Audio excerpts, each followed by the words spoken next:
નમસ્કાર વિદ્યાર્થી મિત્રો. ધોરણ 11 કોમર્સ,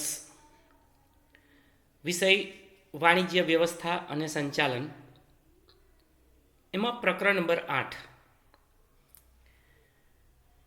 હવે અગાઉના સેશનમાં પ્રકરણ નંબર 8 ધંધાકીય મૂડીના પ્રાપ્તિ સ્થાનો, સોર્સિસ ઓફ બિઝનેસ ફાઇનાન્સ, એની આપણે શરૂઆત કરેલી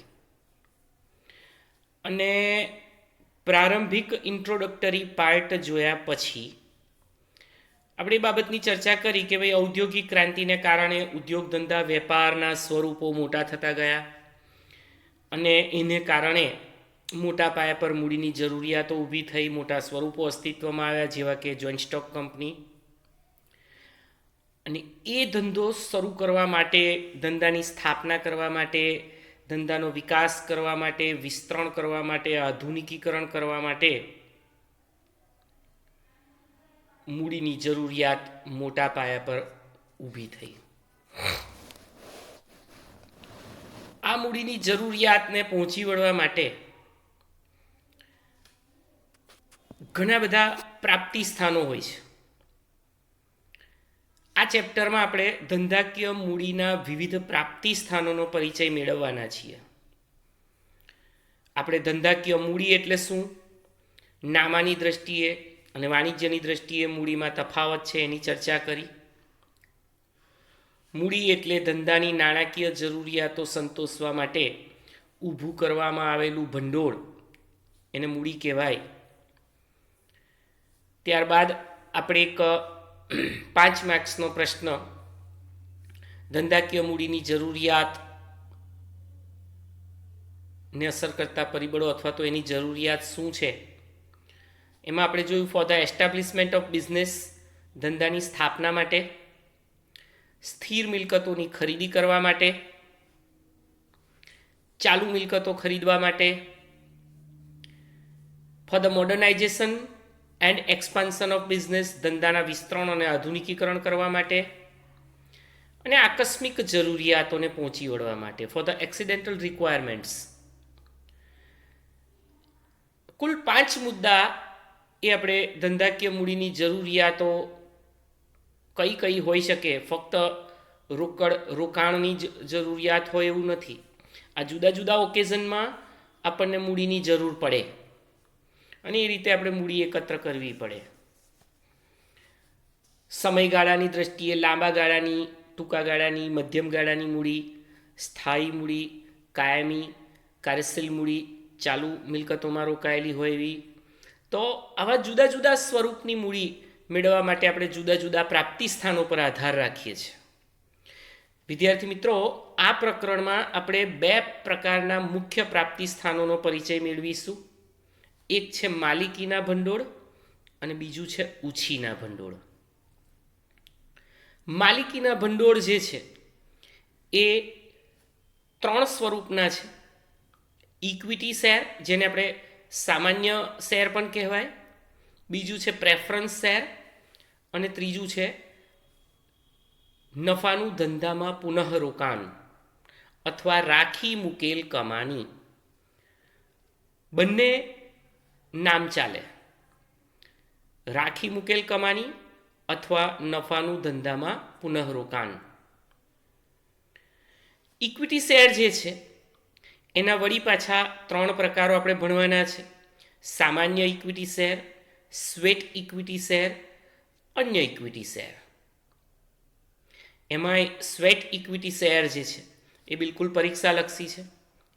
બી વિભાગમાં પૂછાય છે સ્વેટ ઇક્વિટી શેર એટલે શું. પ્રેફરન્સ શેર જે છે એના મુખ્યત્વે 2 પ્રકાર: 20 વર્ષ પહેલાં પરત કરી શકાય તેવા પ્રેફરન્સ શેર અને 20 વર્ષ પછી પરત કરી શકાય તેવા પ્રેફરન્સ શેર. તો આ બધા જ માલિકીના ભંડોળ થયા. એવી જ રીતે એના પછી આપણે ઉછીના ભંડોળનો પરિચય મેળવીશું. એની અંદર ડિબેન્ચર, બોન્ડ, જાહેર થાપનો, નાણાકીય સંસ્થાઓ પાસેથી ધિરાણ વગેરે જેવા પ્રાપ્તિ સ્થાનોનો પરિચય આપણે ઉછીના ભંડોળમાં જોઈશું. અને ત્યારબાદ આંતર કંપનીની થાપણો એટલે કંપની અંદરો અંદર એકબીજાને સહાય આપે, ધિરાણ આપે, એવી આંતર કંપની થાપણો. અને તદુપરાંત લાસ્ટ બટ નોટ લીસ્ટ આ ચેપ્ટરનું સૌથી અગત્યનો પાસું અને સૌથી અગત્યનો તફાવત પ્રકારનો પ્રશ્ન એટલે માલિકીના ભંડોળ અને ઉછીના ભંડોળ વચ્ચેનો તફાવત. બીજો પણ એક તફાવત છે ઇક્વિટી શેર અને પ્રેફરન્સ શેર વચ્ચેનો તફાવત. વિદ્યાર્થી મિત્રો, આપણે ચર્ચા થઈ ગઈ છે કે આ બેમાંથી કોઈ પણ એક તફાવત તમને પરીક્ષામાં પૂછાશે. આ બાબતની ખાસ કાળજી રાખજો, એની નોંધ લેજો. તો હવે આપણે શરૂ કરીએ છીએ એક 5 માર્ક્સનો પ્રશ્ન. ઇક્વિટી શેર એટલે શું અને તેના લક્ષણો.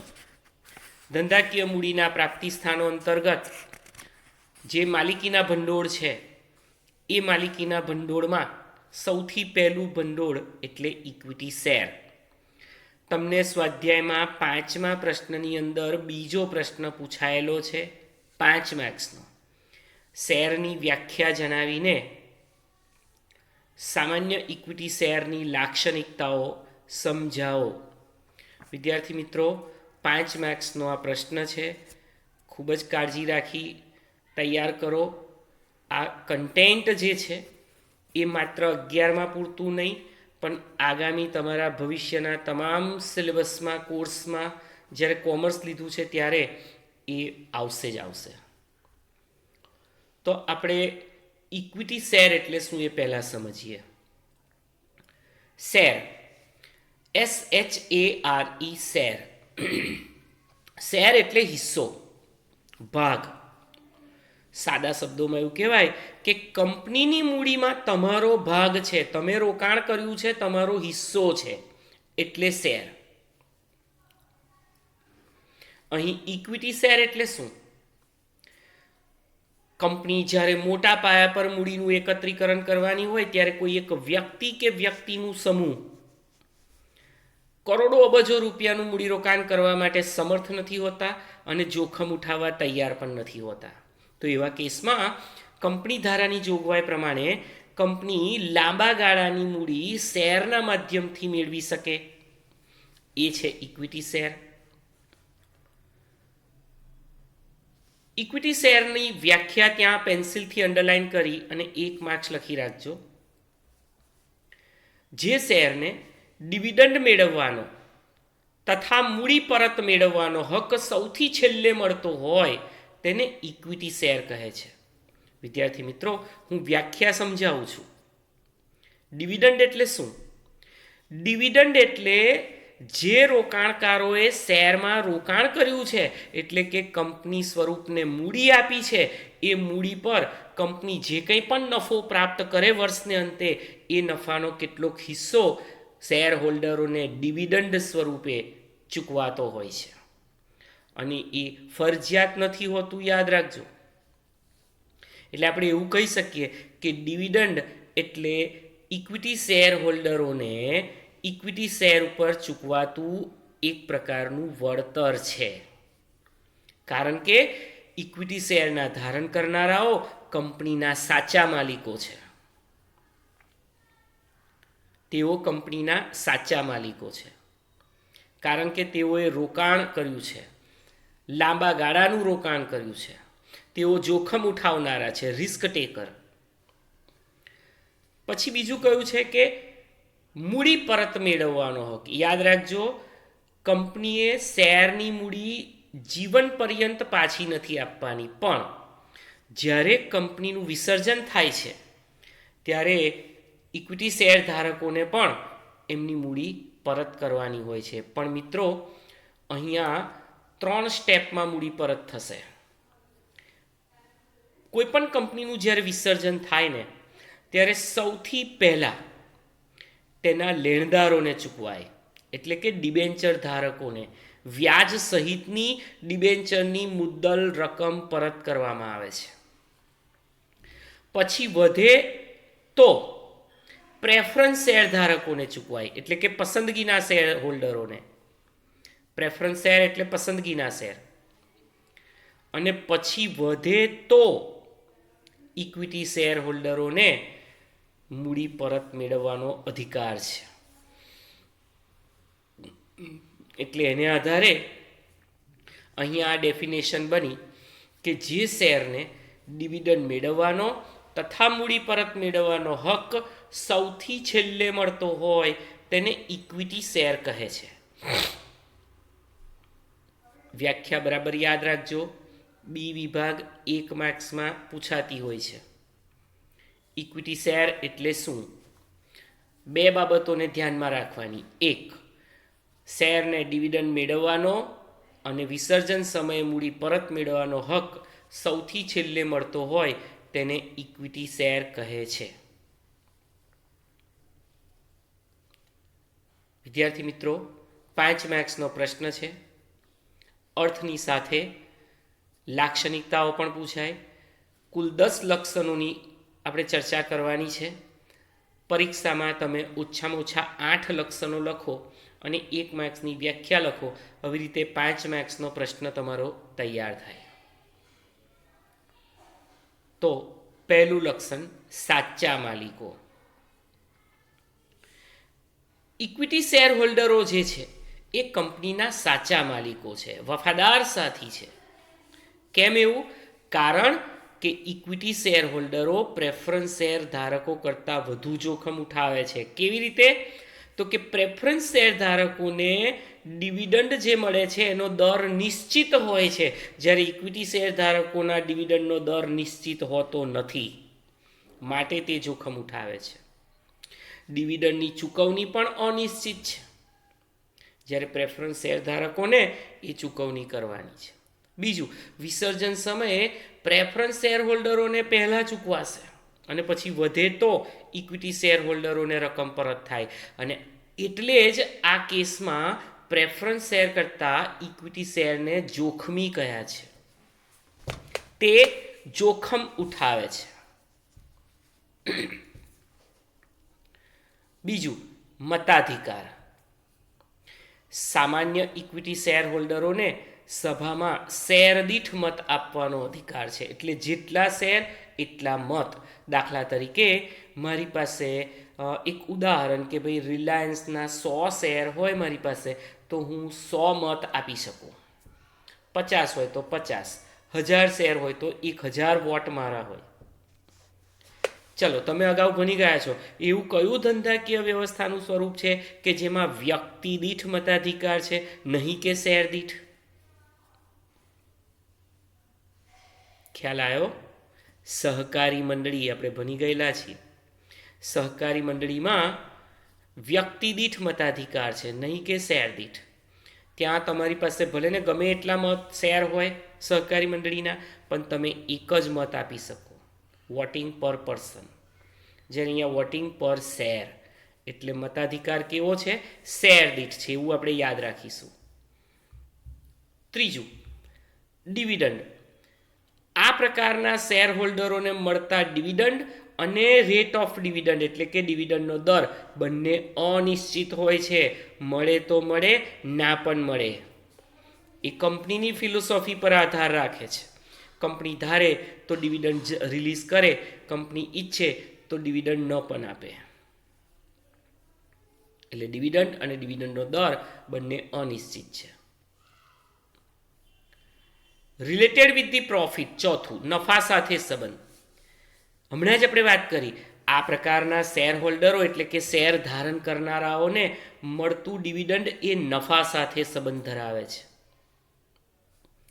જો નફાની વધઘટ થાય તો ડિવિડન્ડના દરમાં પણ વધઘટ થાય, અને કેટલીક વખતે તો નફો થાય તો પણ ડિવિડન્ડ જાહેર ન કરે. તો નફો ન થાય તો ડિવિડન્ડનો કોઈ પ્રશ્ન જ નથી આવતો. એટલે dividend is related with the profit only. પાંચમું લક્ષણ, સામાન્ય સભા. કંપનીની સામાન્ય સભામાં આ શેરધારકોને હાજર રહેવાનો, મતદાન કરવાનો તથા સંચાલકોને ચૂંટવાનો અધિકાર મળે છે. આ રાઇટ્સ એમને મળે છે જે પ્રેફરન્સ શેરધારકો કરતાં વધારે છે. સામાન્ય સભા એટલે AGM, એન્યુઅલ જનરલ મીટિંગ જે વર્ષાંતે લેવાતી હોય છે. મૂડી પરત. સામાન્ય રીતે આ શેર મૂડી કંપનીના અસ્તિત્વ દરમિયાન પરત કરવામાં આવતી નથી. એટલે મૂડી પરતનો કોઈ ઇસ્યુ જ નથી. કંપનીએ એના જીવનકાળ દરમિયાન આ મૂડી પાછી આપવાની નથી શેર હોલ્ડરોને. હવે આપણને પ્રશ્ન થાય તો આપણા રૂપિયા શેરમાં રોકેલા છે એનું શું?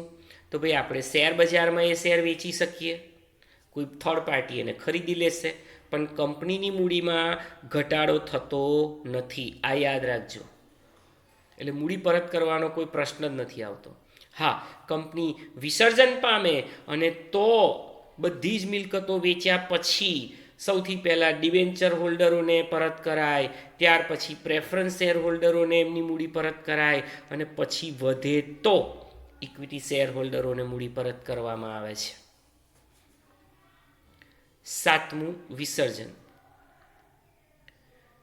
કંપનીના વિસર્જન વખતે પ્રેફરન્સ શેર હોલ્ડરોને મૂડી પરત કર્યા બાદ જો રકમ વધે તો આ તમામ શેર હોલ્ડરોને મૂડી પરત થશે. હમણાં જ આપણે વાત કરી 3 સ્ટેજમાં એ લોકો મૂડી પરત કરે રિડમ્પશન ઓફ કેપિટલ. પહેલું, સૌથી પહેલાં લેણદારોને એટલે કે ડિબેન્ચર હોલ્ડરોને, પછી વધે તો પ્રેફરન્સ શેર હોલ્ડરોને અને પછી વધે તો ઇક્વિટી શેર હોલ્ડરોને, ન વધે તો કંઈ નહીં. તો વિસર્જન સમયે પણ સૌથી છેલ્લે મૂડી પરત મેળવવાનો હક ઇક્વિટી શેર ધારકોને રહેલો છે.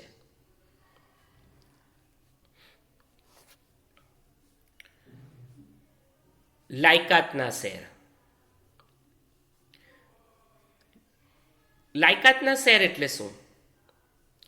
કંપનીના ચૂંટાયેલા સંચાલક બનવા માટે જો આવેદનપત્રમાં જોગવાઈ કરેલી હોય, એટલે કે મેમોરેન્ડમ ઓફ એસોસિએશન જે આપણે અગાઉ ભણી ગયેલા છીએ, અને સંચાલકોએ સંમતિ આપી હોય તો આ શેરને લાયકાતના શેર તરીકે ગણવામાં આવે છે. દાખલા તરીકે કોઈ વ્યક્તિ કોઈ કંપનીમાં સંચાલન મંડળમાં જવા માંગતી હોય ઉચ્ચ સપાટી પર, તો એને નક્કી કરેલા લાયકાતના શેર ખરીદવા પડે તો એ સંચાલક બની શકે. એને આપણે લાયકાતના શેર કહીશું. 9મું લક્ષણ છે મૂડી લાભ. ઇક્વિટી શેર હોલ્ડરોને જુદા જુદા પ્રકારના લાભ મળે. કેવા લાભ મળે? હકના શેર, બોનસ શેર અને મૂડી બજારમાં શેરનો બજાર ભાવ વધઘટ થાય અને તેનો જે લાભ મળે તે, ખાસ કરીને વધે તે. હું 3 શબ્દો ઉદાહરણથી સમજાવું છું. પહેલું, હકના શેર. હકના શેર એટલે શું? કંપની પોતાના વર્તમાન શેર હોલ્ડરોને એટલે કે ચાલુ શેર હોલ્ડરો જેમની પાસે ઓલરેડી શેર છે એ લોકોને જ્યારે બીજી વાર કંપની નવા શેર બહાર પાડે ત્યારે એમને પ્રથમ પસંદગી આપે, પહેલો હક એમને આપે. એને હકના શેર કહેવાય, રાઇટ ઇસ્યુ. પછી કયું છે બોનસ શેર. બોનસ શેર એટલે શું? કંપની જ્યારે પોતાના વર્તમાન શેરધારકો પાસેથી કોઈ પણ પ્રકારનું અવેજ લીધા સિવાય શેરની ફાળવણી કરે ત્યારે તેને બોનસ શેર કહેવાય. કેવી રીતે હોય? દાખલા તરીકે 10 શેર બોનસ. એટલે માની લો કે તમારી પાસે 20 શેર પડ્યા હોય ડીમેટ એકાઉન્ટમાં, તો હવે 22 શેર થશે, કેમ કે 2 શેર કંપનીએ બોનસમાં આપ્યા. એવી રીતે 100 શેર હોય તો 110 શેર થાય, 1000 શેર હોય તો 1100 શેર થાય. સમજી ગયા? તો આ રીતે બોનસ શેર આપે. શેરનો બજાર ભાવ વધતા થતો લાભ. દાખલા તરીકે તમે માર્કેટમાંથી 500 રૂપિયાના ભાવનો શેર લીધો અને માની લો કે 2-3 દિવસ પછી કે મહિના પછી કે વર્ષો પછી એ શેરનો ભાવ 1000 રૂપિયા થયો, 1500 રૂપિયા થયો, તો તમે તો 500 રૂપિયા રોક્યા હતા, હવે પાછા તમને વળતર સ્વરૂપે સીધા 1000 રૂપિયા પર શેર, 1500 રૂપિયા જેવો ભાવ, તો એ વધતા ભાવનો પણ મૂડી લાભ થાય છે. આને મૂડી લાભ કહેવાય. તો આ લાભ માત્ર ઇક્વિટી શેર હોલ્ડરોને મળે, યાદ રાખજો, પ્રેફરન્સ શેર હોલ્ડરોને નહીં. 10મું છે શેરની નોંધણી, રજિસ્ટ્રેશન ઓફ શેર. માન્ય શેર બજારમાં આ પ્રકારના શેરની નોંધણી કરવામાં આવે છે. ખાસ કરી આપણે તો Bombay stock exchange, national stock exchange અને ડિપોઝિટરી જે છે CDSL અને NSDL, એની અંદર શેરની નોંધણી થાય. એટલે આ પ્રકારના શેરનું ખરીદ વેચાણ આપણે બજાર ભાવે મુક્ત રીતે ફ્રીલી કરી શકીએ.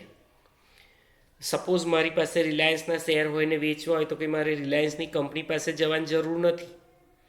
હું શેર બજારમાં જ એ શેરનું વેચાણ કરી શકું. તો આ રીતે અહીંયા જુદા જુદા પ્રકારની લાક્ષણિકતાઓના અનુસંધાનમાં આપણને શેરનો એની લાક્ષણિકતાઓ પરથી શેર વિશે સંપૂર્ણ માહિતી મળે છે. વિદ્યાર્થી મિત્રો, 5 માર્ક્સનો પ્રશ્ન અહીંયા પૂરો થયો. આ 5 માર્ક્સનો પ્રશ્ન જે ઇક્વિટી શેર એટલે શું એની વ્યાખ્યા આપી, એની લાક્ષણિકતાઓની સમજૂતી આપો. લક્ષણો: પહેલું સાચા માલિકો, બીજું મતાધિકાર, ત્રીજું ડિવિડન્ડ, ચોથું નફા સાથે સંબંધ, પાંચમું સામાન્ય સભા, છઠ્ઠું મૂડી પરત, સાતમું વિસર્જન, આઠમું લાયકાતના શેર, નવમું મૂડી લાભ અને 10મું શેરની નોંધણી. તો વિદ્યાર્થી મિત્રો, આપણે 10 લક્ષણોમાંથી ઓછામાં ઓછા 8 લક્ષણોના મુદ્દા મોઢે કરવાના છે અને 1 માર્ક્સની વ્યાખ્યા. એટલે 8 દરેક સાચા મુદ્દાની સાચી સમજૂતીનો અડધો ગુણ અને 1 માર્ક્સની વ્યાખ્યા. આમ કરી 8ના અડધા 4 વત્તા 1 માર્ક્સની વ્યાખ્યા બરાબર 5 માર્ક્સનો આપણો પ્રશ્ન તૈયાર થઈ જાય. હવે અહીંયા તમારા પાઠ્યપુસ્તકમાં તમે જુઓ, ઇક્વિટી શેરના પ્રકાર આપેલા છે. ઇક્વિટી શેરના મુખ્યત્વે 3 પ્રકારો આપણે જોયા આગળ ચાર્ટમાં: સામાન્ય equity share, sweat equity share અને અન્ય ઇક્વિટી શેર. સામાન્ય ઇક્વિટી શેર, આ પ્રકારના શેર કંપની માટે ખૂબ જ અગત્યના છે અને કંપની ધારા અનુસાર શેર મૂડી મેળવતી દરેક કંપનીએ ઇક્વિટી શેર બહાર પાડવા જ પડે, ફરજિયાત. It is compulsory for each and every company which is registered in to company act. આ શેર ખરીદનાર શેર હોલ્ડરો જ કંપનીના સાચા માલિકો છે. ત્યાં અંડરલાઇન કરો. સામાન્ય ઇક્વિટી શેર હોલ્ડરો એ કંપનીના સાચા માલિકો છે, real honour of the company. આ શેર હોલ્ડરો એ ધંધાનું સાચું જોખમ ઉઠાવે છે. કારણ એ કે આ શેરધારકોને જે ડિવિડન્ડ મળવાનું છે તે અને ડિવિડન્ડનો દર એ બંને અનિશ્ચિત છે. ડિવિડન્ડ મળશે કે નહીં મળે એ નક્કી નથી અને મળે તો કયા દરે ડિવિડન્ડ મળશે એ પણ નક્કી નથી, એટલે જોખમી છે. તદુપરાંત કંપની ફડચામાં જાય. ફડચામાં જવું એટલે શું? કંપની આર્થિક રીતે નબળી થઈ જાય, પડી ભાગે અને બંધ કરવાની થાય, દેવું વધી જાય, તો પણ જો વિસર્જન કરવામાં આવે તો મિલકતોના વેચાણમાંથી જે રકમ ઉપજે, હમણાં જ આપણે વાત કરી, એમાંથી સૌથી પહેલાં દેવું ચૂકવાય એટલે કે ડિબેન્ચર હોલ્ડરોને, ત્યારબાદ પ્રેફરન્સ શેર હોલ્ડરોને અને ત્યારબાદ સૌથી છેલ્લે ઇક્વિટી શેર હોલ્ડરોને મૂડી પરત કરવામાં આવે છે.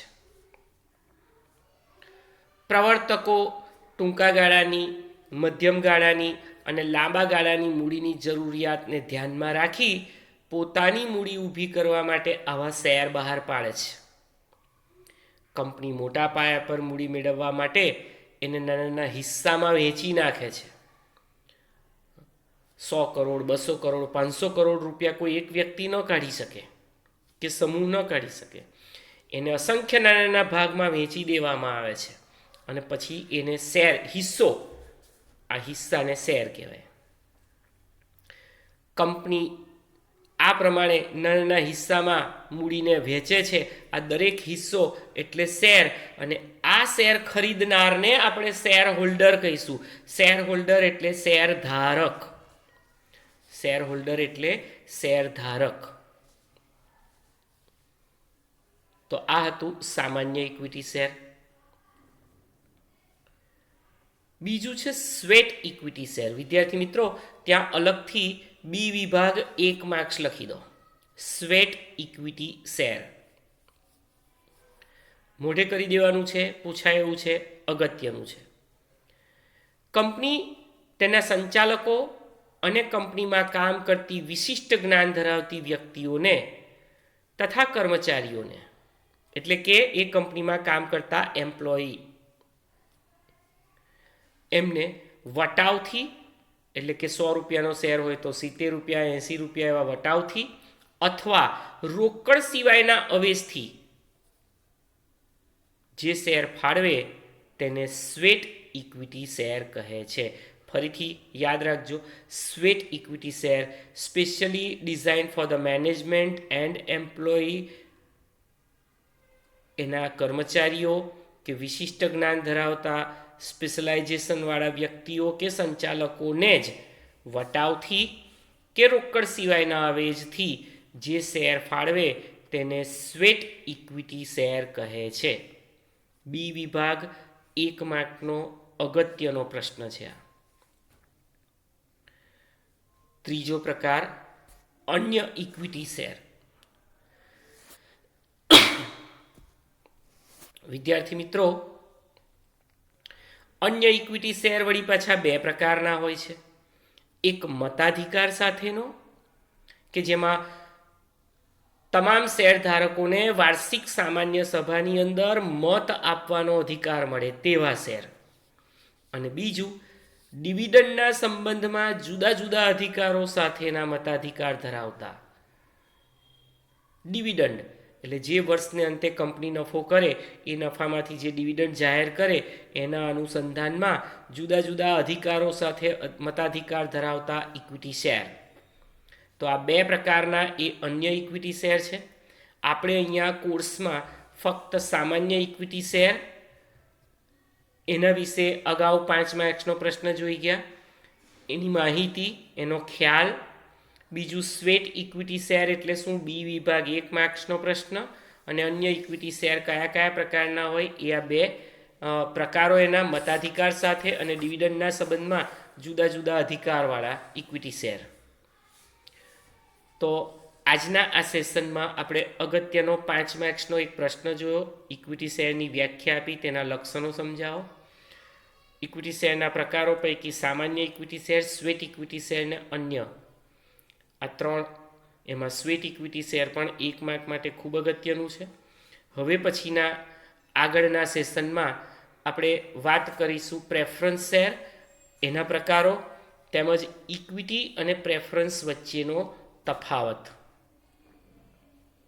હોમવર્કમાં તમારે ઇક્વિટી શેર એટલે શું અને તેના લક્ષણો તમારા ચોપડીના સ્વાધ્યાયમાં 5મા પ્રશ્નમાં બીજો પ્રશ્ન આપેલો જ છે, તો એ હોમવર્ક પણ લખી દેવાનું રહેશે. Thank you.